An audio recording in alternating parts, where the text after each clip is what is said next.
Hello guys, एक बार आप सबका मेरे चैनल में फिर से हार्दिक स्वागत है। मैं डॉक्टर मंजू एक बार फिर से द्विवेदी युग से संबंधित कुछ महत्वपूर्ण जानकारी लेकर आई हूँ। उम्मीद करती हूँ आप सबको पसंद आएगी। मैंने इससे पहले वीडियो भारतीय हिंदू युग व उसके प्रमुख कवियों और लेखकों, उसकी विशेषताएं आदि पर चर्चा की थी। भारतीय हिंदू युग का नाम किसके नाम पर पड़ा, मैंने ये सारी चीज़ बताई थी। आज मैं द्विवेदी युग का आगमन भारतीय हिंदू युग के बाद हुआ है। द्विवेदी युग का जो नामकरण हुआ था वो महावीर प्रसाद द्विवेदी के नाम पर हुआ था। अब है द्विवेदी युग के प्रमुख लेखक या प्रमुख कवि। तो पहला जो कवि है वो है नाथूराम शर्मा शंकर। इनकी प्रमुख रचना अनुराग रतन, शंकर सरोज, गर्भरंडा, रहस्य और शंकर सर्वसर्वा। अगला श्रीधर पाठक, इसकी है वनाष्टक, कश्मीर, सुषमा, देहरादून, भारत गीत, जॉर्ज, वंदना, कविता, बाल विधवा कविता आदि। अगला है महावीर प्रसाद द्विवेदी। महावीर प्रसाद द्विवेदी की काव्य मंजूषा, सुमन, काव्य कन्वज, अबला, विलाप आदि। हरिओज जी की प्रिय प्रवास, इससे चौकते चौपदे, बोलचाल, रसकलश, वेदेही वनवास। फिर है राय देवी प्रसाद, स्वदेशी कुंडल, मृत्युंजय राम इत्यादि इनकी रचनाएं हैं। इसी प्रकार से ये देखो, जैसे गया प्रसाद शुक्ल स्नेही की दो कृदंत कृदान, प्रेम पचीसी, राष्ट्रीय वीणा, त्रिशूल, तरंग वर्णन। इस प्रकार हमने द्विवेदी युग के प्रमुख कवियों और लेखकों के बारे में चर्चा की। इसमें क्वेश्चन लग सकता है, जैसे द्विवेदी युग का नामकरण किसके नाम पर हुआ है, या द्विवेदी युग के प्रमुख कवियों का नाम बताओ या प्रमुख लेखकों का नाम बताओ। इसके जो महत्वपूर्ण कवि या लेखक हैं वो महावीर प्रसाद द्विवेदी है, अयोध्या सिंह हरिओदय, गया प्रसाद शुक्ल स्नेही और मैथिली शरण गुप्त है।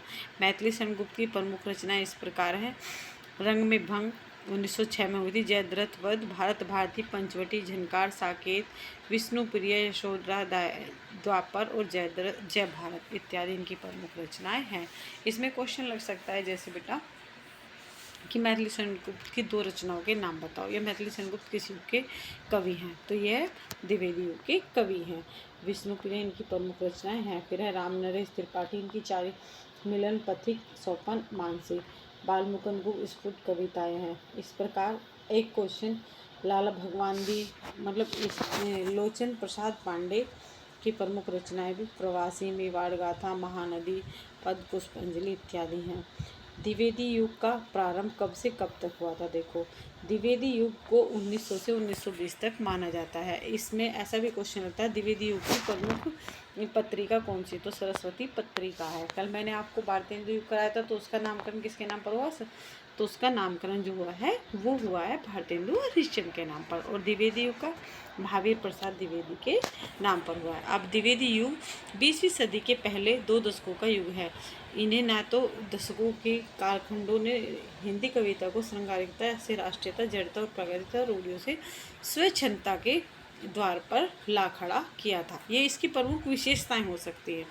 इस कालखंड के पथ प्रदर्शक, विचारक और सर्वस्वीकृति साहित्य नेता महावीर प्रसाद द्विवेदी के नाम पर इस युग का नाम द्विवेदी युग पड़ा है। जैसे कि मैंने आपको पहले ही बता दिया, द्विवेदी युग का अन्य नाम जागरण सुधार काल है। ठीक है, इस प्रकार ये द्विवेदी युग के बारे में क्वेश्चन तैयार कर लेंगे। अब है अगला क्वेश्चन, मैंने इस पर कुछ क्वेश्चन बनाए हैं, या कुछ क्वेश्चन मैंने आप ही की पुस्तक से लिए। यह वीडियो BA फर्स्ट टाइम के लिए बहुत उपयोगी है। किस संस्था ने सरस्वती पत्रिका का प्रकाशन प्रारंभ किया, तो नागरिक प्रचारणी सभा ने किया है। अगला क्वेश्चन है, सरस्वती पत्रिका का प्रकाशन आरंभ हुआ था, तो जून 1900 से हुआ था। अगला क्वेश्चन है, नागरिक प्रचारणी सभा द्वारा गठित सरस्वती के संपादक समिति में सम्मिलित नहीं है।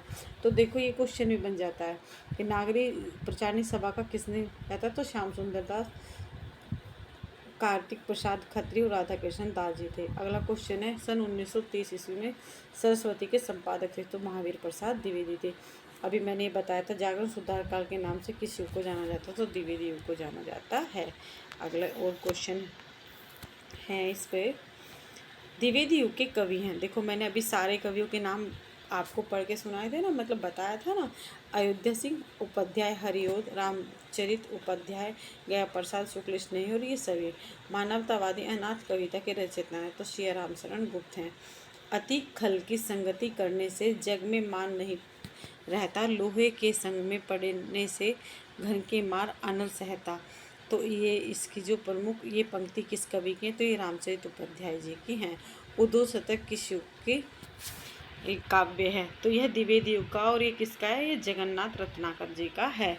द्विवेदी युग का महाकाव्य साकेत। साकेत के रचयिता कौन है, साकेत के रचयिता मैथिली शरण गुप्त हैं। रामचंद्रिका के कौन है, केशव दास। कामायनी के जयशंकर प्रसाद। पद्मावत के कौन है, मलिक मोहम्मद जैसी। अगला क्वेश्चन, भर्तृहरि के श्रृंगार शतक का दोहा अनुवाद महावीर प्रसाद द्विवेदी जी ने किस नाम से किया, तो स्नेहमाला के नाम से। अगला क्वेश्चन, ऋतु तरंगिणी संस्कृत की किस रचना का छाया अनुवाद, तो ऋतु संहार का मतलब संस्कृत की ये रचना है, कालिदास जी को इसका अनुवाद किया गया है। अयोध्या सिंह हरियोगी खड़ी बोली की पहली रचना है, तो प्रेम पुष्पहार इनकी पहली रचना, जबकि प्रिया प्रवास भी इनका खड़ी बोली का मतलब प्रथम महाकाव्य माना जाता है। अगला क्वेश्चन है, कृषक कृदंत रचना, कृषक मतलब किसान, कृदंत मतलब किसानों के दुख संबंधी रचना किसने लिखी, तो गया प्रसाद शुक्ल स्नेही जी ने लिखी है। अगला क्वेश्चन, गर्भरंडा रहस्य में किसकी दीन दशा का वर्णन, तो विधवाओं की दशा का, विधवा स्त्रियों की दशा का वर्णन किया गया है।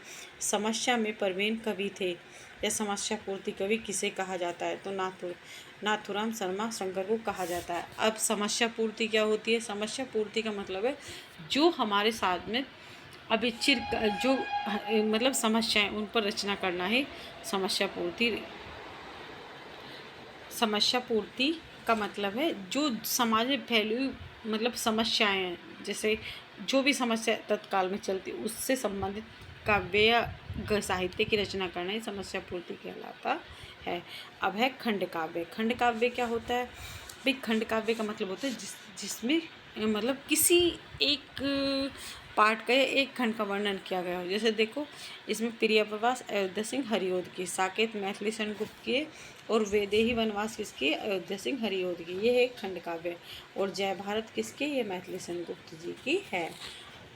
ये मैथिली शरण गुप्त की प्रमुख रचना है। अगला क्वेश्चन है, द्विवेदी युगीन पत्रिका थी, तो ये सभी थी। देखो प्रभा और मर्यादा, करमवीर और हिंदू प्रताप और सरस्वती, ये सारी जो थी ये सारी ही द्विवेदी युग की पत्रिकाएं थी। लेकिन सबसे महत्वपूर्ण पत्रिका कौन सी है, वो सरस्वती है। माखनलाल चतुर्वेदी, देखो जो ये करमवीर है इसका किसने किया था, संपादन माखनलाल चतुर्वेदी जी ने किया था। माखनलाल चतुर्वेदी जी खड़ी बोली की पहली रचना है प्रशांत तूफान ये में। अगला क्वेश्चन है, मुकुटधर पांडे की विश्व बोध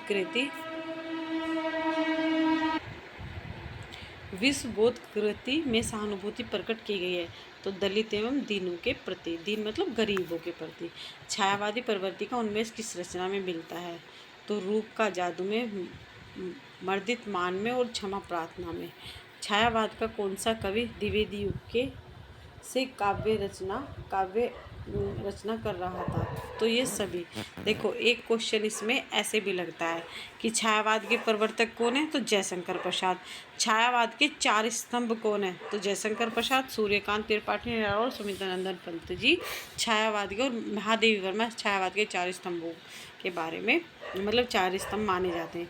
उन्मुक्त खंड काव्य में कौन सी घटना घटित है, तो प्रथम विश्व युद्ध में नरसंहार की घटना घटित है। कर्तव्य तथा भारत लक्ष्मी के नाम से सियाराम शरण गुप्त ने किसकी कविताओं का वर्णन किया, तो रविन्द्रनाथ टैगोर की। विवाह और अविश्वास सियाराम शरण गुप्त की किस रचना से पूर्ण रचना है, तो यह मतलब कौन से रस से, तो यह वीर रस से परिपूर्ण है। राम नरेश त्रिपाठी का प्रथम काव्य संग्रह है। अभी मैंने 4 बताए थे, पथिक, मिलन, मानसी आदि इनके हैं। तो राम नरेश त्रिपाठी का प्रथम काव्य है वो है मिलन। अगला क्वेश्चन है, क्या होम रूल लोगों किस कवि की रचना है, राम नरेश त्रिपाठी की। प्रेम लोक राम नरेश त्रिपाठी की किस विधा की रचना है, तो यह नाट्य। अगला क्वेश्चन है, छायावाद शब्द का सर्वप्रथम प्रयोग किसने किया था, तो मुकुटधर पांडे ने। जबकि मैंने अभी एक क्वेश्चन बताया था छायावाद का प्रवर्तक या छायावाद का सूत्रधार किसे कहा जाता है, तो जयशंकर प्रसाद को कहा जाता है। जबकि क्वेश्चन अगर ऐसे लगता है कि सर्वप्रथम किसने प्रयोग किया था, तो मुकुटधर पांडे ने। किस अंग्रेजी शब्द के अर्थ में छायावाद शब्द का प्रयोग हुआ, तो मिस्टिज्म से हुआ है। परमात्मा की छाया आत्मा में पड़ने लगती है और आत्मा की छाया परमात्मा में पड़ने लगती है। यह किसकी छाया है? तो ये रामकुमार वर्मा की। और ये छायावाद से संबंधित, अगर क्वेश्चन लगता है कि छायावाद किसे कहते हैं तो आप उसमें भी छायावाद की परिभाषा ये वाली लिख सकते हो। अगला क्वेश्चन है, डॉक्टर नगेन ने छायावाद की परिभाषा दी है। तो छायावाद एक विशेष प्रकार की भाव पद्धति है, जीवन के प्रति एक भावात्मक दृष्टिकोण है। ये किसने कहा है? डॉक्टर नगेन ने कहा है। छायावाद गीत काव्य प्रकृति काव्य है। प्रेम काव्य है। यह कथन किसका है? तो ये डॉक्टर देवराज का है। प्रसाद जी अविवादास्पद रूप से हिंदी के सर्वप्रथम छायावादी कवि माने जाते हैं। यह कथन किसका? तो ईलाचंद जोशी जी का है। अगला क्वेश्चन है, डॉक्टर प्रभाकर माचवे छायावाद के प्रवर्तन का श्रेय देते हैं। तो ये माखनलाल चतुर्वेदी जी को देते हैं। माखनलाल चतुर्वेदी जी को एक भारतीय आत्मा भी कहा जाता है। जबकि ये सारी जो रचनाएं जयशंकर प्रसाद की कानन कुसुम, ये बिल्कुल सही है। पंथ की उच्छ्वास, ये भी सही है। मैथिली सेनगुप्त के द्वापर है। जयशंकर प्रसाद की किस रचना के प्रकाशक या वक्तव्य, जिस शैली की कविता को हिंदी साहित्य में आए दिन छायावाद नाम मिल रहा है, आए दिन मतलब प्रतिदिन छायावाद नाम मिल रहा है, उसका प्रारंभ प्रस्तुत संग्रह द्वारा ही हुआ है। तो यह किस संग्रह में, यह प्रसाद जी की किस रचना में कही ये पंक्ति कही गई है, यह कथन कहा गया है? तो झरना। जबकि ये सारी रचनाएं किसकी हैं? कानन कुसुम, आंसू, कामायनी, सारी रचनाएं जो वो जयशंकर प्रसाद जी की हैं। अगला क्वेश्चन है, बीती विभागरी जागरी, अंबर प्रकट में डुबो रही, तारा घट उषा नागरी, यह प्राकृतिक चित्रण प्रसाद की किस रचना से? तो ये लहर से है। आंसू, झरना, कामायनी सारी जयशंकर प्रसाद जी की रचनाएं हैं। अगला क्वेश्चन, किस भावना के आधिक्य से छायावादी कवियों को व्यक्तिवादी बना दिया? तो करुण मतलब दुख के कारण। अगला क्वेश्चन है, छायावादी कवियों ने किस अंग्रेजी अलंकार को अपनाया? किस अंग्रेजी अलंकार को अपनाया? तो मानवीकरण को, धन्य अर्थ, व्यंजना को, विशेष विप्राय को और इन सभी को। सिंधु सेज पर धरा वधु, अब तनिक संकुचित बैठी सी। देखो जहाँ सी संकुचित बैठी सी पंक्ति में प्रयुक्त अलंकार है, तो यहाँ पर हमारा मानवीकरण अलंकार है। वैसे जहाँ सासी उत्प्रेक्षा होना चाहिए। इस प्रकार मैंने कुछ द्विवेदी युग से और छायावादी युग से कुछ महत्वपूर्ण प्रश्नों पर चर्चा की। उम्मीद करती हूँ आपको पसंद आई। इसमें मैंने कई क्वेश्चन बचाए, सभी बच्चे देखेंगे। जैसे छायावाद के प्रमुख स्तंभ कौन से हैं, छायावाद किसे कहा गया है, द्विवेदी युग का नामकरण किसके नाम पर हुआ है, या छायावादी युग का नामकरण किसके नाम पर हुआ। तो इस प्रकार मैंने इसमें काफ़ी सारे क्वेश्चन वाले जो BA फर्स्ट सेम के लिए बहुत उपयोगी, तो सभी बच्चे इनका अध्ययन करेंगे। धन्यवाद।